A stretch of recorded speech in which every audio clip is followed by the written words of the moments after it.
এরপরে আল্লাহ পাক বলছেন এদের অবস্থাটা কি, এরা ওয়াত্তাখিযাহা হুজওয়া, আল্লাহর পথে আহ্বানকারীদেরকে তারা ঠাট্টা বিদ্রুপ করে।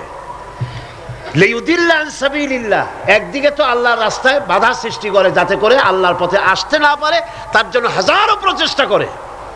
2 নম্বরে ঠাট্টা বিদ্রুপ করে ইসলামওয়ালা, টুপিওয়ালা, নামাজওয়ালা, দাড়িওয়ালা, নানান কথা বলিয়া ইসলাম যারা করে তাদেরকে ঠাট্টা এবং বিদ্রুপ করে। আল্লাহ বলেন এই যে লাঞ্ছনা করতেছ নবীকে, কোরআনকে, ইসলামকে, ইসলামের দায়ীদেরকে, আর আমি তোমাদের জন্য তোমরা যে ইসলামকে লাঞ্ছনা করছো, মুসলমানদেরকে লাঞ্ছিত করছো, এই জন্য আমি আল্লাহ তোমাদের জন্য রেখেছি উলাইকা লাহুম আযাবুম মুহিন।